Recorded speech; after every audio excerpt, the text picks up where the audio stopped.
Well. Ooh. I hate this lighting. I hate this lighting. I don't understand this lighting, but it's the lighting that we got, so it's the lighting we're gonna work with. Yes, it hasn't been an exact 7-day blah blah blah since I last did a video. Life is doing what it's doing, and this week will be known better. My dad's coming into town, which I do hand heart, but it does mean that things are gonna be crazy. So I'm throwing this video out, and I probably won't have another video coming out until the following week or something like that. But nonetheless, here we are today. But before we get started, I have two things.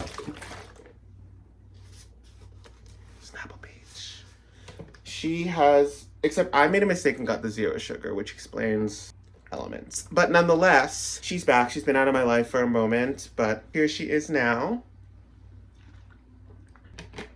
Still as delicious as ever. I've been trying to learn like what's sustainable for me to do on this channel. You know, when I started, honestly, my first couple videos were just me ranting because I was pissed about life and work, and I still am those things, and those things will still be seeded in. But I was trying to just figure out something that felt sustainable, that still felt interesting, that I don't see a lot of in the music realm, because I love music, but it's very oversaturated with reactions. I'll always be doing reactions, but something that I have a really deep passion for is dissecting songs. I'm a writer, so it's something that is very exciting for me to do. I get a lot of pleasure from that.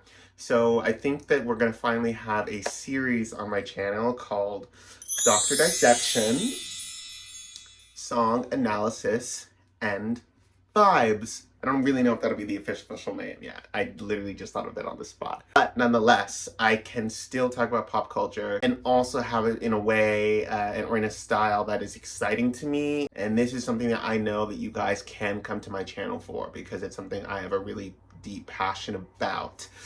It's summer. And it's summer in New York. And so I thought the second, because technically like the Lorde Shapeshifter song was the first, but I'm going to be putting, the reason also this might take more time is because I'm going to be putting more an emphasis on the editing, just creating more visuals and just helping create something in my videos, but is none other than Miss Taylor Swift's herself, Cruel Summer. Because it is cruel, it is summer. I've had a cruel summer about a summer ago. Still healing from that. But now I'm having a happier summer. But I loved and still love that song, and I really thought that I could take a lens and a scalpel and needle to it and pull it apart in all of its fragments. So let's do that. But first, I need to dress appropriately with the colors, with the vibes. And beige is not very cruel or very summer, so let's do that. You know, one of the most frustrating things about when I moved here was that I did not have my full closet. And so I have pieces. And the more frustrating thing is with pink in particular, this is like a waffly material and this is cashmere, and it's humid as all heck. So I don't really know if these are gonna do, especially because I have to turn off my AC when I make these videos, or ain't nobody gonna hear a single thing that I do. Also, you guys, I really don't understand these microphones. Like, I have them, but they confuse me. But maybe I might try using one today. I don't know. But let's just keep thinking. Let's get creative. I'm a creative guy. Don't mind the upper shelf. Okay, sometimes we hide clutter. Okay, it's beige, but you know what? Like, this collar is kind of, and it's supposed to be like this, thank you. But this collar is kind of giving, like, I don't know what it's giving. Okay, so nobody would see this, but I do have pink pants. Oh, this is good. This is cool and summery and artsy. Why don't I do this? I also do have this, which I also feel like is cool summer, but this is just doing a lot right now. We're putting her back. She'll have her moment to shine, don't worry. Breakable, heaven, but it's a cruise summer with you. Okay, shut up. Oh, okay, so this is the outfit. Okay, so I'm properly pinked. Like I said, for today's video, I really wanted to do a deep dive and analysis on Taylor Swift's Cruel Summer.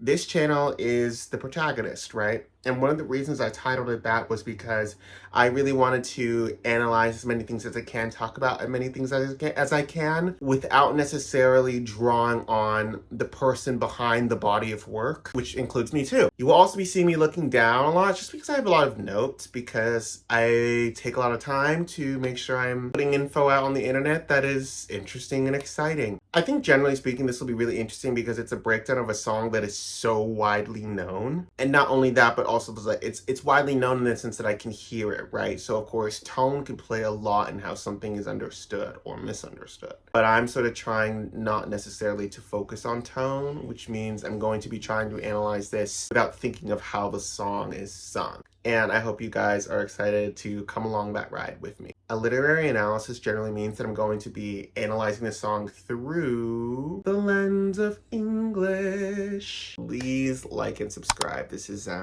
something that I really love doing, and I want to keep making these. So every little thing helps. Let's just start talking because that's what we're here to do. Okay, so truly, I already thought of so much on that first line. Fever dream high in the quiet of the night.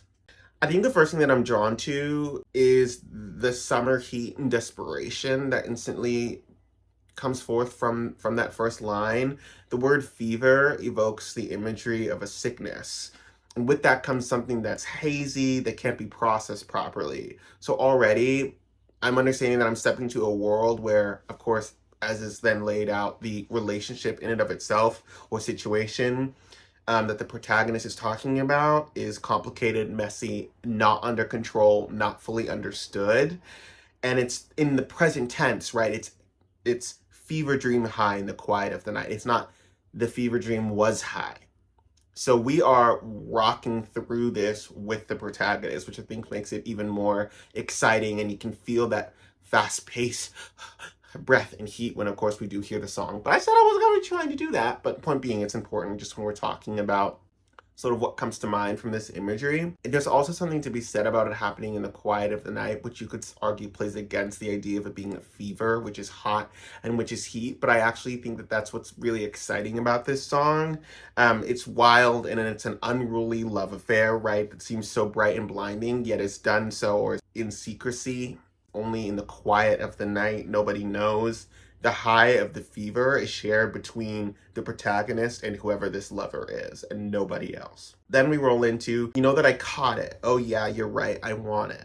I think that what she's alluding to is that she's caught the fever. So immediately it's transferred from him to her, which indicates perhaps that it was, he who instigated the flirt, the desperation-filled summer that they're currently on, but she accepted that. Or if she didn't, if she feels involuntary in it, she has it now and she has no other choice but to follow through it.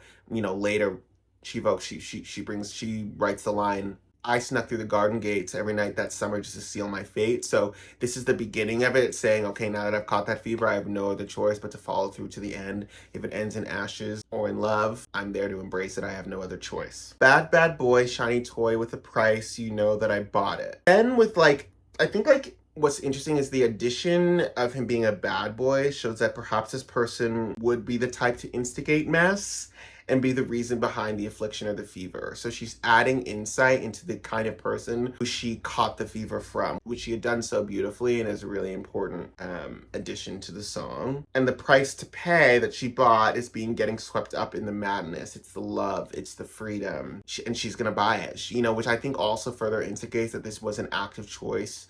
So even though she declares it as a fever, once there's a price that's laid out, it's up to the individual party to decide if they want to put their money on the line, if they want to buy it. And she's saying, you know that I bought it. It also evokes that feeling of like, I bought it without a second thought. I wanted it to be mine, which I also just think is really interesting. Then we roll into the pre-chorus. It's so hard not to sing this song. Killing me slow, out the window. I'm always waiting for you to be waiting below. Devils roll the dice. Angels roll their eyes. What doesn't kill me makes me want you more. I love this imagery.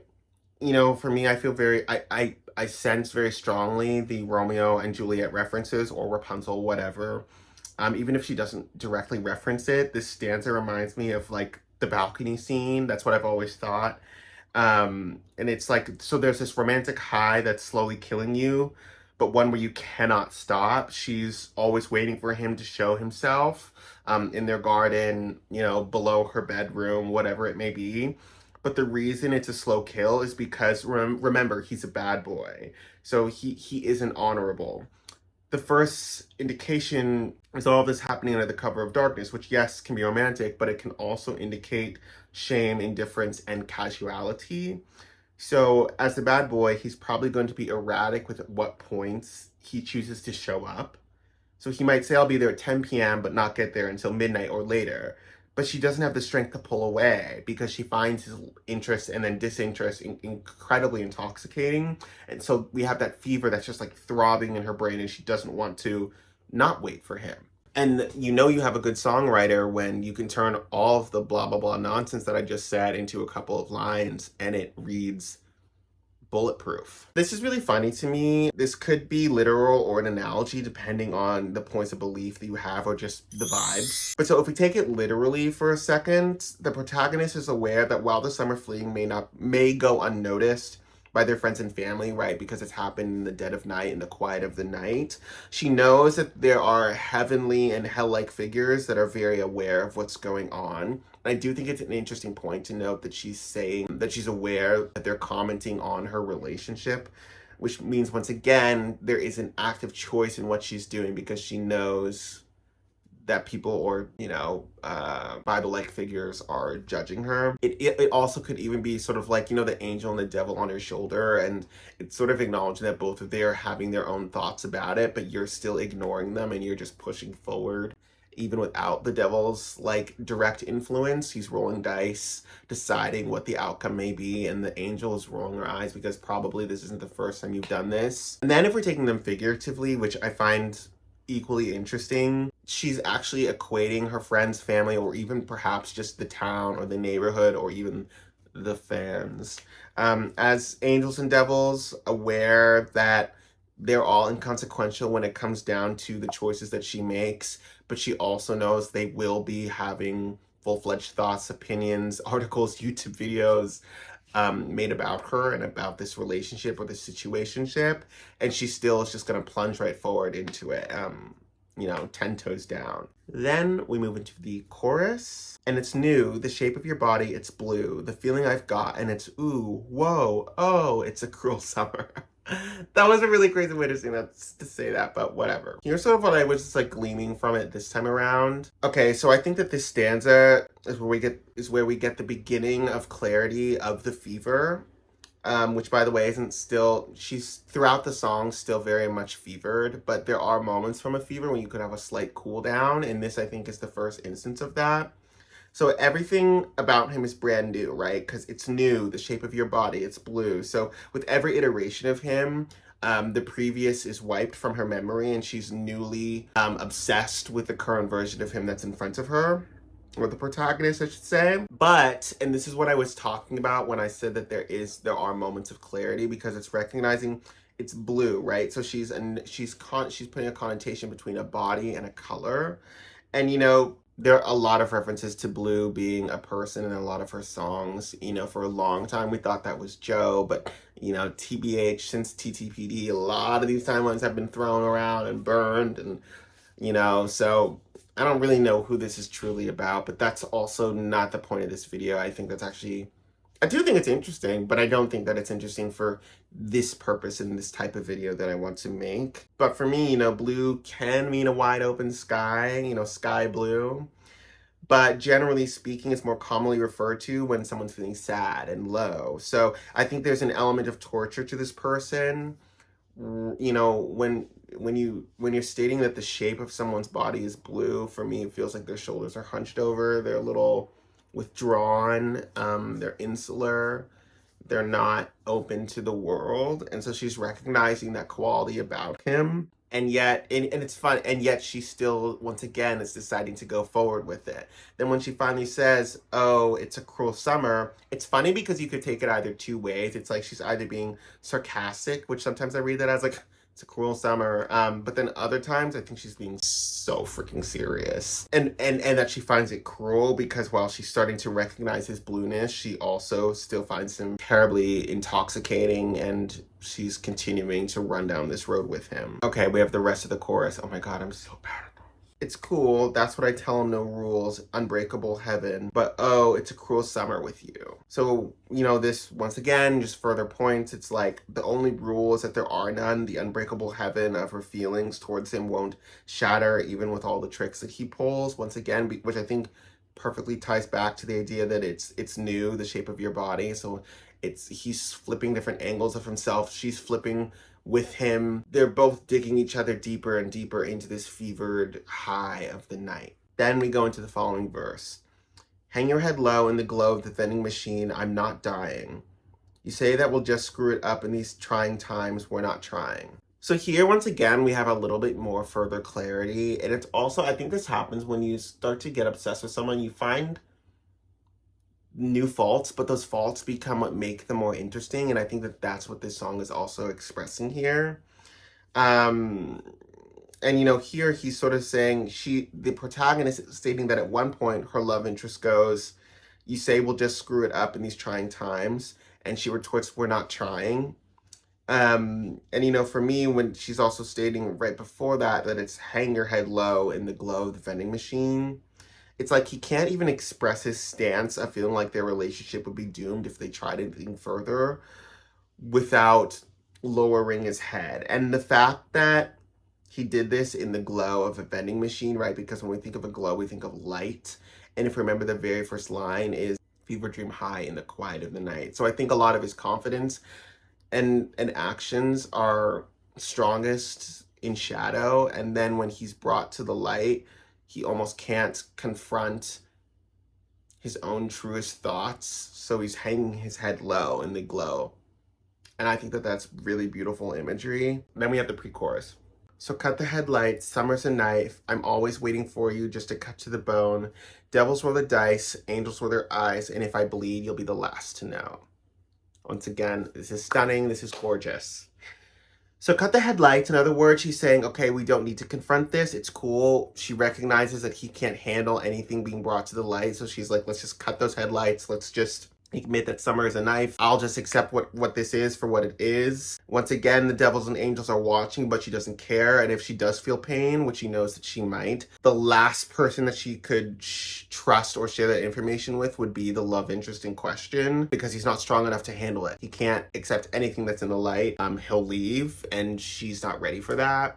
The one and only time in the song that he's expressed anything to her that might show his true vulnerability is when he said that we'll just screw it up if we do this, if we try. So I think, like, knowing how he handled that, she's at this point aware in the song that he can't handle anything further. Then once again, once again, we have the chorus. It's new, the shape of your body. It's blue, the feeling I've got.